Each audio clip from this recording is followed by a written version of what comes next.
रूस ने भीषण हमलों से यूक्रेन के कई शहरों को दहला दिया है। ड्रोन और जंगी जेटों से मिसाइलों की बौछार करने के बाद रूस ने लुहांस्क में जीत का ऐलान कर दिया है। उधर सुमी शहर को पुतिन के 50,000 सैनिकों ने घेर लिया है। पुतिन ने युद्ध में सबसे विनाशकारी हथियार कहे जाने वाले T-95 बम वर्षक को भेजने के सिग्नल दिए हैं। वहीं प्रेसिडेंट ट्रंप ने पुतिन को चेतावनी दी है कि आग से खेलना बंद कर दो।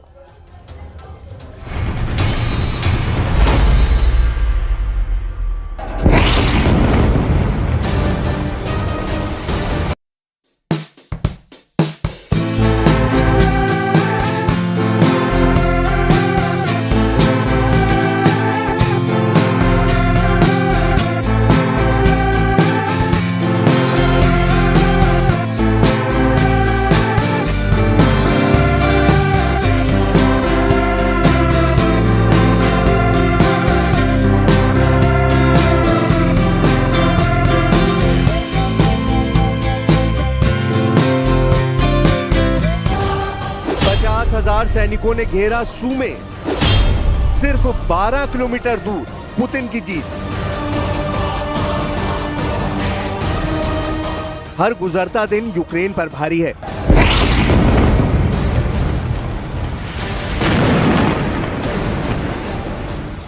हर अपडेट के साथ ज़ेलेंस्की का हौसला टूट रहा है।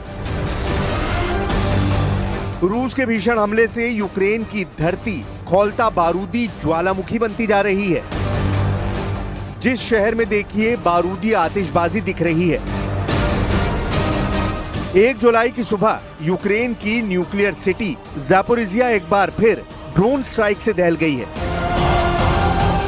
ज़ैपोरिज़िया में 4 राउंड में हमले हुए हैं। रूस का मकसद जल्द से जल्द निर्णायक बढ़त बनाना है। ज्यादा से ज्यादा जमीन पर रूस का झंडा फहराना है। हालांकि युद्ध के सबसे भयानक मोड़ पर पहुंचने के साथ प्रेसिडेंट पुतिन ने अजीब बयान दे दिया है। पुतिन ने अमेरिका के राष्ट्रपति डोनाल्ड ट्रंप की जमकर तारीफ की है। पुतिन ने ट्रंप के साथ आर्थिक सहयोग की संभावना को लेकर जल्द मुलाकात का भी ऐलान किया है।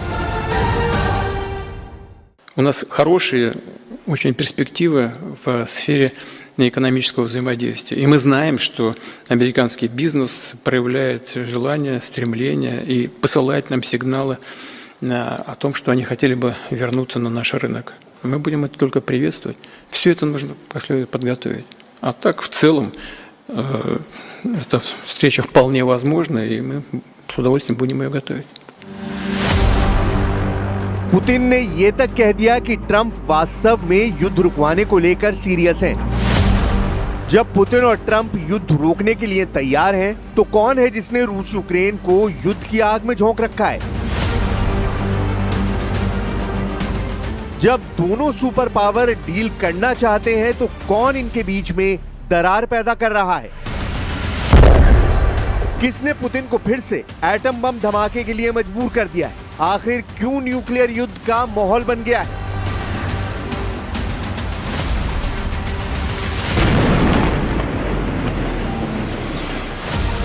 पुतिन बोले ट्रंप साहसी हैं। पुतिन ने ट्रंप को कहा बहादुर लीडर। पुतिन ने ट्रंप की तारीफ में कहा कि वो पीस मेकर हैं। पुतिन ट्रंप से युद्ध समझौते के लिए रेडी हैं। क्या ये पुतिन का माइंड गेम है? क्या ट्रंप पुतिन की चाल समझ गए हैं? क्योंकि ट्रंप ने पुतिन के खिलाफ जमकर बयानबाजी शुरू कर दी है। उन्होंने पुतिन की फोन कॉल के बाद जो बयान दिया है वो बेहद हैरान करने वाला है। You know, we talk about Russia and we're working that one. President Putin called up and he said, I'd love to help you with Iran. I said, do me a favor. I'll handle Iran. Help me with Russia. We got to get that one settled. And I think something's going to happen there. But we did some great work. India. जाहिर है दोनों leaders की सुई एक जगह पर अटकी हुई है। पुतिन ने अब तक ट्रंप के दिए सभी ऑफर ठुकरा दिए हैं। पुतिन ने यूक्रेन को हराने तक युद्ध जारी रखने की धमकी दे रखी है, जबकि ट्रंप चाहते हैं कि युद्ध जल्द से जल्द खत्म हो जाए।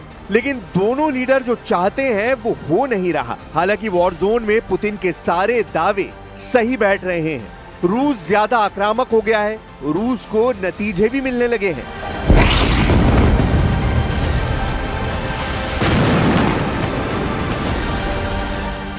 रूस ने यूक्रेन के सूमे को जीतने के लिए 50,000 से ज्यादा रूसी सेना के स्पेशल जवान मोर्चे पर भेजे हैं। पुतिन की आर्मी सूमे से सिर्फ 12 किलोमीटर दूर है, यानी अगले कुछ दिन में सूमे सबसे भीषण युद्ध का गवाह बन सकता है। 29 जून से कुर्स्क में भीषण लड़ाई शुरू हो गई है, जहां अब भी यूक्रेन का कुछ इलाके पर कब्जा है। लोहांस्क में रूसी सैनिकों ने बोरोवा, कुपियांस्क और लाइमन की तरफ बढ़ना जारी रखा है। रूस ने लुहांस्क में जीत का दावा किया है। दावा अगर सही साबित हुआ तो लुहांस्क 3 साल से चल रहे युद्ध में पूरी तरह रूस के कब्जे वाला पहला इलाका होगा। वहीं डोनेस्क में रूसी सेना चासिव यार की तरफ तेजी से बढ़ रही है। ज़ापोरिज़िया में रूस का आक्रामक सैन्य अभियान जोर पकड़ चुका है। खरसोन में यूक्रेन रूस के बीच जमीनी लड़ाई तेज हो गई है।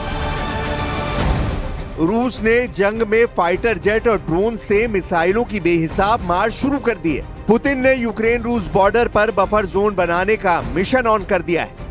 रूस कुर्स्क से यूक्रेन को उखाड़ फेंकने पर सबसे ज्यादा जोर दे रहा है। यूक्रेन के टॉप कमांडर ने दावा किया है कि रूस की रणनीति यूक्रेन की सेना को थकाकर युद्ध जीतने की है, जिसकी काट के तौर पर अब यूक्रेन ने अपनी खुफिया एजेंसी GUR की विशेष कमांडो यूनिट्स को युद्ध में भेजा है। GUR के चीफ लेफ्टिनेंट जनरल किरोलो बुदानोव के मुताबिक युद्ध में 104वीं एयरबोर्न डिवीजन, 40वीं नौसैनिक ब्रिगेड, 83वीं एयरबोर्न ब्रिगेड और 155वीं मरीन ब्रिगेड शामिल है। इस बीच जेलेंस्की ने भी अब आर पार की लड़ाई के सिग्नल दे दिए हैं। जेलेंस्की ने बारूदी सुरंग समझौते से यूक्रेन को अलग कर लिया है। जेलेंस्की ने एंटी लैंडमाइन ओटावा कन्वेंशन से बाहर निकलने का ऐलान कर दिया है। 29 जून 2025 को इसका फैसला किया गया था। इसके बाद अब यूक्रेन एंटी पर्सनल लैंडमाइनों के उपयोग, उत्पादन, भंडारण के प्रतिबंध से खुद को अलग कर लेगा। मतलब रूस की सेना को अब कदम कदम पर बारूदी सुरंग के धमाकों से निपटना होगा। जेलेंस्की ने दावा किया है कि रूस ने कभी भी इस संधि को नहीं माना। रूसी सेना ने बारूदी सुरंग का जमकर इस्तेमाल कर यूक्रेन में भारी तबाही मचाई है, जिसकी वजह से अब यूक्रेन ने भी संधि से अलग होना तय कर लिया है। Росія ніколи не була учасницею цієї конвенції і надзвичайно цинічно використовує протипіхотні міни. Причому не тільки зараз, у війні проти України. Це фірмовий почерк російських вбивців – знищувати життя всіма методами, які в них є. І хімічну зброю, і балістику, в тому числі ракети середньої дальності. जेलेंस्की जानते हैं कि वो अकेले रूस से युद्ध नहीं जीत सकते। यूक्रेन को अपनी जमीन बचाने के लिए यूरोप और अमेरिका से बार बार मदद मांगनी पड़ रही है, जिससे यूरोपीय देश भी पुतिन के टारगेट पर हैं, खासकर जर्मनी, जिसने यूक्रेन को हथियारों की मदद में तेजी लाने का वादा किया है। पश्चिमी मीडिया रिपोर्ट्स में दावा किया जा रहा है कि पुतिन यूरोप पर हमले के लिए अपने सबसे विध्वंसक बम वर्षकों को इस्तेमाल कर सकते हैं। इसका ट्रेलर पुतिन 2 बार दिखा भी चुके हैं। यूरोप और एशिया पैसिफिक क्षेत्र में पुतिन ने परमाणु बम वर्षक की आसमानी परेड युद्ध के शुरुआती दिनों में दिखाई थी।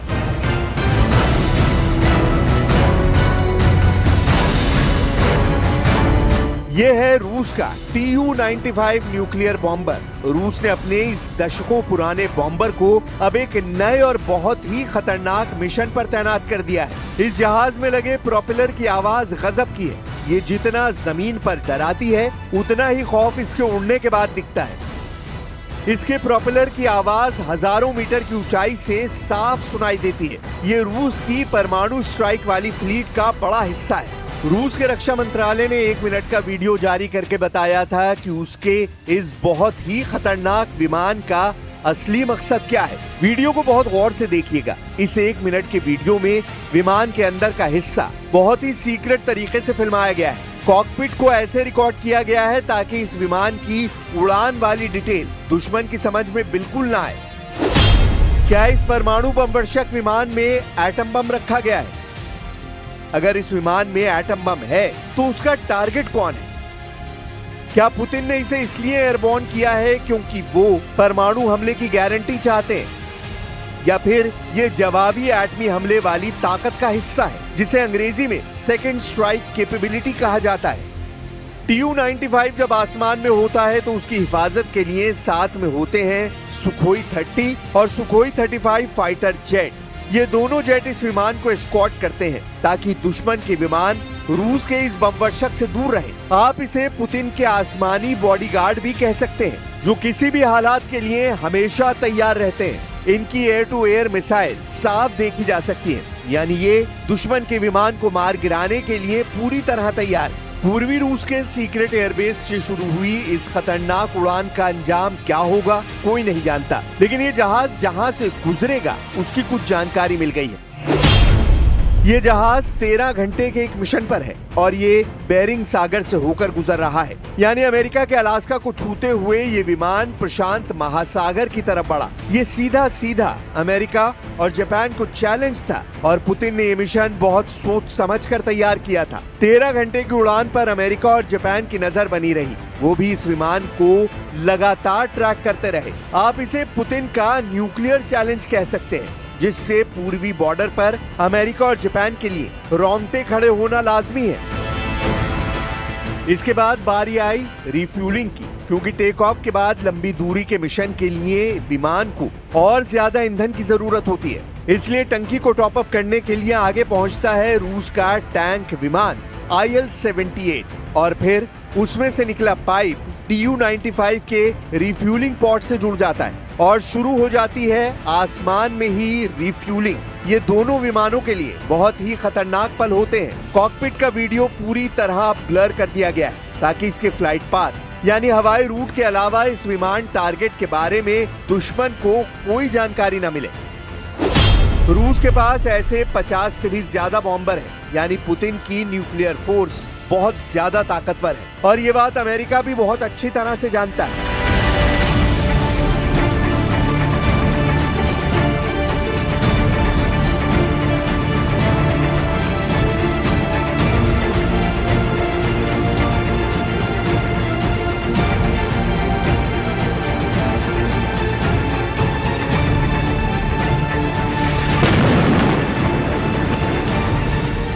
रूस अब तक यूक्रेन में बिजी था, लेकिन अब उसने अपने पर फैलाने शुरू कर दिए हैं। यूक्रेन के बाद बाल्टिक देश, फिर यूरोप में रूस के दुश्मनों को पुतिन से टकराना पड़ सकता है। जाहिर है रूस को जितना दूर युद्ध लड़ना पड़ेगा वो उतने ही विनाशकारी हथियारों को युद्ध में उतारेगा। इसके लिए सबसे कारगर हथियार Tu-95 जैसा लड़ाका है। ये 650 किलोमीटर प्रति घंटे की रफ्तार से उड़ता है और रिफ्यूलिंग के बाद ये 8,500 किलोमीटर के दायरे में ऑपरेशन कर सकता है। ये 15,000 किलो के बम और मिसाइल लेकर उड़ सकता है। इसमें ऐसी मिसाइल लगाई जा सकती है जिसकी रेंज 3,000 किलोमीटर तक है। वैसे 50 बॉम्बर्स का बेड़ा किसी भी देश को एक झटके में एटमी धमाके से राख कर सकता है।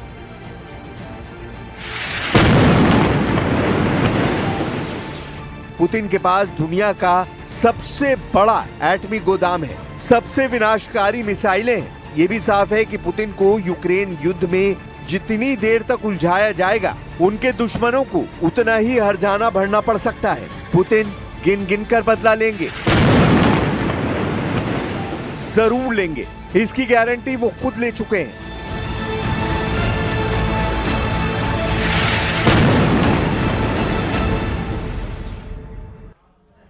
7 जुलाई से ईरान इजरायल युद्ध फिर से भड़क सकता है, क्योंकि प्रेसिडेंट ट्रंप 7 जुलाई को नेतन्याहू से व्हाइट हाउस में टॉप सीक्रेट मीटिंग करने जा रहे हैं। दोनों लीडर ईरान पर फाइनल एक्शन का प्लान बना चुके हैं।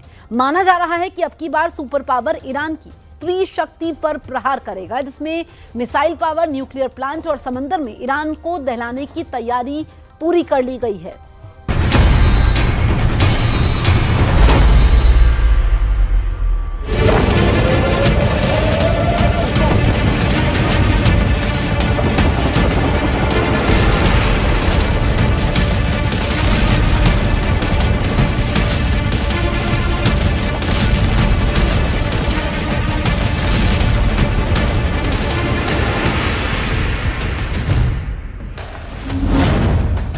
ईरान में नई तबाही का अलार्म सुनाई देने लगा है।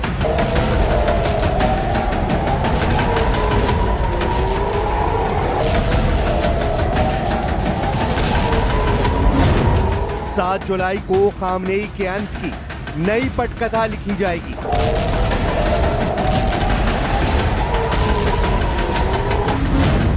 व्हाइट हाउस में ईरान की बर्बादी का नक्शा फिक्स हो चुका है।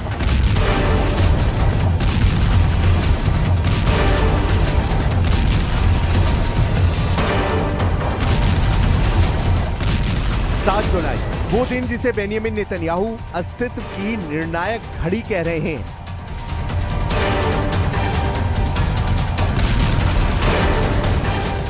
वॉशिंगटन में ट्रंप और नेतन्याहू आमने सामने होंगे, लेकिन मकसद कूटनीति नहीं, फाइनल एक्शन है। इजराइल की वॉर मशीनें एक्टिव मोड में है।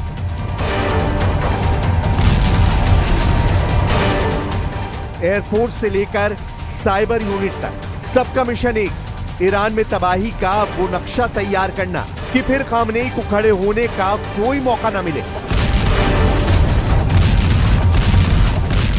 और ये तैयारी इजराइल किस लिए कर रहा है, इसे इजराइल के पीएम नेतन्याहू के ताजा बयानों से समझा जा सकता है। יוצר לנו איום לא פחות חזק ואפילו יותר גדול ממה שהאיום הפן הערבי בשיאו איים עלינו. ועדיין מאיים עלינו. अमेरिका से सिर्फ हरी झंडी की देरी है। ट्रंप के गो बोलते ही ऑपरेशन शुरू होगा। सीक्रेट रिपोर्ट्स बताते हैं कि इजरायली कमांडोज को पोजीशनिंग ऑर्डर मिल चुके हैं। एयर स्ट्राइक की टाइमिंग तय है। वॉर रूम में सिर्फ एक सवाल है, क्या ट्रंप सिग्नल देंगे? और संकेत साफ है, जवाब है हाँ। עם ארצות הברית. ואני אמרתי לכם שאנחנו נעשה הכל כדי לרתום אותה, אבל זה לא תנאי.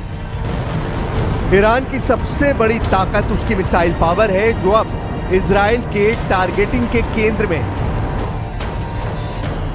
हिजबुल्ला, शिया मिलिशिया, हूती विद्रोही, ईरान के प्रॉक्सी नेटवर्क को मिसाइलों से भरने की रणनीति अब खतरे में है।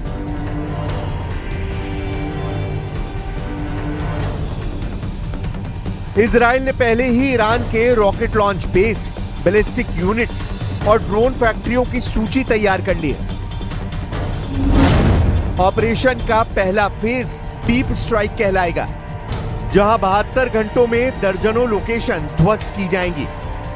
दावा किया जा रहा है कि 7 जुलाई को व्हाइट हाउस में जिस सीक्रेट प्लान को तैयार किया जाएगा, उसका हमला पहले से तेज होगा, सटीक होगा और आखिरी होगा। यानी ईरान को उसके अंजाम तक पहुंचाने वाला प्लान। और ये खतरनाक प्लान इजराइल बना रहा है, क्योंकि उसे ईरान की साजिशों का अंदाजा हो चुका है। इजराइल के पीएम बेनियामिन नेतन्याहू के मुताबिक ईरान ने इजराइल के विध्वंस के लिए 3 रास्ते बना लिए। पहला रास्ता है घेरेबंदी की रणनीति, धुरी के जरिए इजराइल को खत्म करने की योजना। दूसरा रास्ता है मिसाइल जखीरे के जरिए इजराइल को तबाह करना। और तीसरा है परमाणु हथियारों के जरिए इजराइल की बर्बादी। यानी इजराइल संभावित खतरे को लेकर पूरी तरह हाई अलर्ट मोड पर है। और अब इसी खतरे का अंत करने के लिए 7 जुलाई को व्हाइट हाउस में बहुत बड़ी मुलाकात होने जा रही है। הם בנו בעצם 3 מסלולי השמדה. אחד, טבעת החנק. תוכנית להשמדת ישראל באמצעות הציר. השני, תוכנית להשמדת ישראל באיום טילאי. והשלישי, תוכנית להשמדת ישראל באיום גרעיני.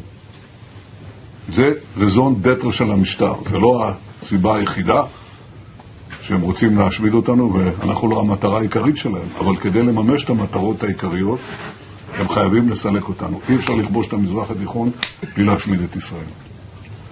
ואם אין ישראל, המזרח התיכון קורס מיד.